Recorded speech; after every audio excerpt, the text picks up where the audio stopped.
नमस्कार. ई-ऑफिस पावती व्यवस्थापन प्रणालीच्या या खास मार्गदर्शकामध्ये सर्वांचं मनपूर्वक स्वागत. नव्याने रुजू झालेल्या कर्मचाऱ्यांसाठी ही एक अतिशय महत्त्वाची प्रणाली आहे. आजच्या या सादरीकरणात पावती व्यवस्थापनाची संपूर्ण प्रक्रिया अगदी सोप्या आणि स्टेप बाय स्टेप पद्धतीने उलगडून दाखवली जाईल. प्रशासकीय कामात पारदर्शकता आणि गती आणण्यासाठी हे समजून घेणं खूप गरजेचं आहे. चला तर मग लगेचच सुरुवात करूया. आजच्या सत्रात प्रामुख्याने हे 5 महत्त्वाचे टप्पे कव्हर केले जातील. 1. डायरीकरण आणि पावती निर्मिती. 2. इनबॉक्स आणि पावती यादी. 3. सब फोल्डर्स आणि व्यवस्थापन. 4. पावती तपशील आणि संपादन. आणि शेवटी पावती पाठवण्याची प्रक्रिया. आपला डिजिटल पाया भक्कम करण्यासाठी हे सर्व टप्पे क्रमाने समजून घेऊया. ठीक आहे, तर आता मुख्य विषयाकडे वळूया. आपला पहिला विभाग आहे डायरीकरण आणि पावती निर्मिती. फाईल व्यवस्थापनाच्या प्रवासाची ही अगदी पहिली आणि बेसिक पायरी आहे. डायरीकरण किंवा डिआरायझेशन हा शब्द कदाचित नवीन वाटेल, पण हा एक अत्यंत कळीचा टप्पा आहे. सोप्या भाषेत सांगायचं तर भौतिक कागदपत्रांना सिस्टममध्ये अधिकृत प्रवेश देणारा हा एक डिजिटल दरवाजाच आहे. स्कॅन केलेले PDF डॉक्युमेंट्स इथे अपलोड केले जातात, अनिवार्य तपशील भरले जातात आणि मग त्याची इलेक्ट्रॉनिक पावती तयार होते. हा सुरुवातीचा टप्पा अचूक असणं पुढच्या संपूर्ण प्रक्रियेसाठी खूप महत्त्वाचं असतं. पावती यशस्वीरित्या तयार झाल्यावर ती लगेचच निर्मित पावत्यांच्या यादीत म्हणजे क्रिएटेड रेसिप्ट लिस्टमध्ये दिसते. इथे सिस्टीम प्रत्येक पावतीला एक युनिक संगणक क्रमांक किंवा कम्प्युटर नंबर देते. रिसिप्ट तयार करताना आपल्याला लॉग इन केल्यानंतर जे पेज दिसतंय त्याच्या डाव्या बाजूला होम या बटनाच्या खाली ई फाईल नावाचं एक बटन आहे. त्यावर क्लिक करायचं आहे. तर अशा पद्धतीने क्लिक केल्यानंतर नवीन अशी स्क्रीन आपल्यासमोर ओपन होत झालेली आहे. त्या स्क्रीनवर वरच्या बाजूला बघितलं तर रिसिप्ट लिहिलेलं आहे. त्या रिसिप्टच्या समोर क्रिएट लिहिलेलं आहे. तर आपण क्रिएट या बटनावर क्लिक करणार आहोत. यानंतर जे पत्र आपल्याला आवक करायचं आहे ते आपण स्कॅन करून PDF करून एका नावाने सेव्ह करणार आहोत आणि या ठिकाणी अपलोड या बटनाचा वापर करून ते पत्र अपलोड करणार आहोत. पत्र अपलोड केल्यानंतर आपल्याला स्क्रीनवर अशा पद्धतीनं दिसणार आहे आणि त्या पत्राचे डिटेल्स आपल्याला उजव्या बाजूला टाकायचे आहेत.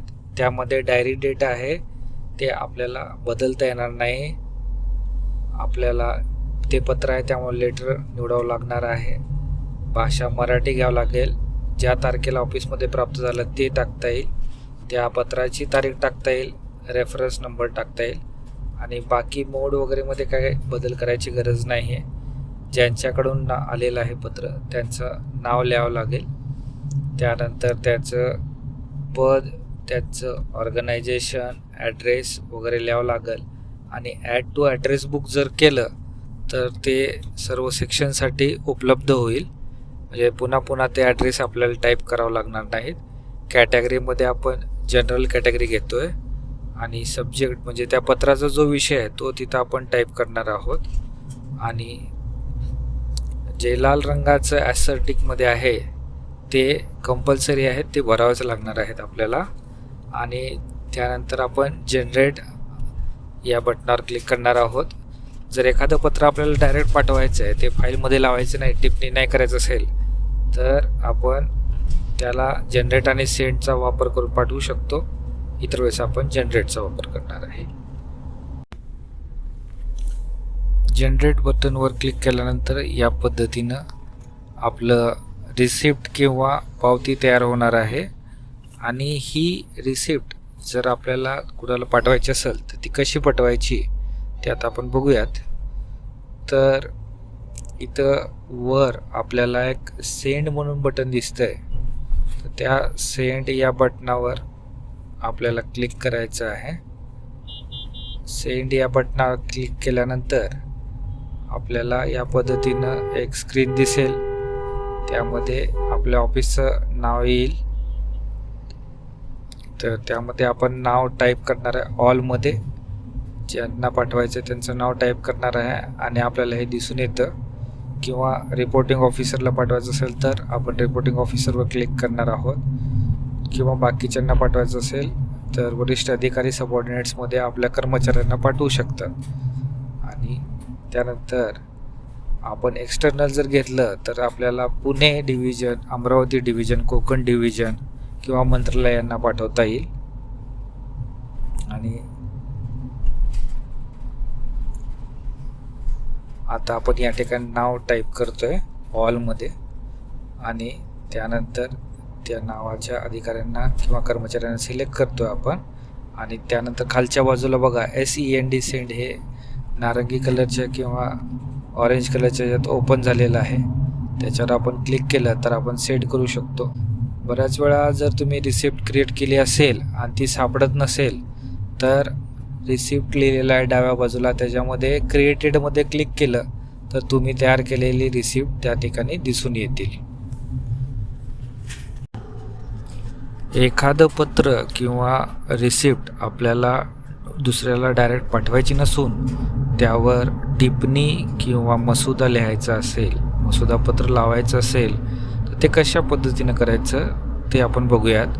तर आपली रिसिप्ट तयार झाल्यानंतर वरच्या बाजूला जर आपण बघितलं तर 2 रिबीन आहेत. पहिल्या रिबीनमध्ये आपल्याला काही काम नाही आहे, आपल्याला दुसऱ्या रिबीनमध्ये काम करायचं आहे. दुसऱ्या रिबीनमध्ये आपल्याला movement, copy, send, put in a file, edit, attach, draft वगैरे असे ऑप्शन आहेत. त्यापैकी पुट इन अ फाईल आपल्याला वापरायचं आहे. पुट इन अ फाईल केल्यानंतर ही रिसिप्ट एका फाईलमध्ये जाईल. तर आपण पुट इन अ फाईलवर क्लिक करतोय आणि क्लिक केल्यानंतर आपल्यासाठी एक स्क्रीन ओपन होणार आहे.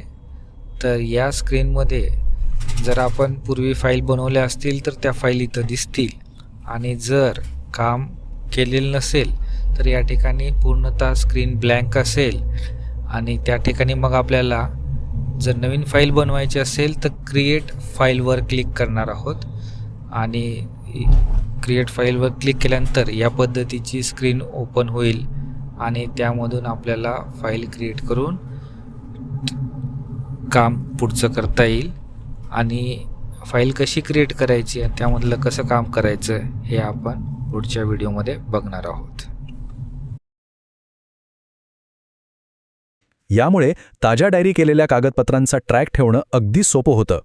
आता डॉक्युमेंट्स सिस्टीममध्ये सुरक्षितपणे आल्यावर पुढे काय? तर आपला दुसरा विभाग आहे इनबॉक्स आणि पावती यादी. एकदा का फाईल सिस्टीममध्ये आल्या की दैनंदिन कामाचा हा मुख्य केंद्रबिंदू ठरतो. आता विचार करा, एका व्यस्त कार्यालयाच्या इनबॉक्समध्ये रोज शेकडो पावत्या असू शकतात, बरोबर? तिथे नक्कीच गोंधळ उडू शकतो. पण काळजी नसावी. ई-ऑफिसमध्ये अतिशय अचूक फिल्टर आणि सॉर्टिंग पर्याय दिलेले आहेत. पावतीचं स्वरूप, तिचं प्राधान्य किंवा अंतिम मुदतीच्या तारखेनुसार आपण ही यादी सॉर्ट करू शकतो. उच्च प्राधान्याच्या आणि तातडीच्या कामांवर फोकस करण्यासाठी हे टूल्स खरोखरच खूप उपयोगी पडतात.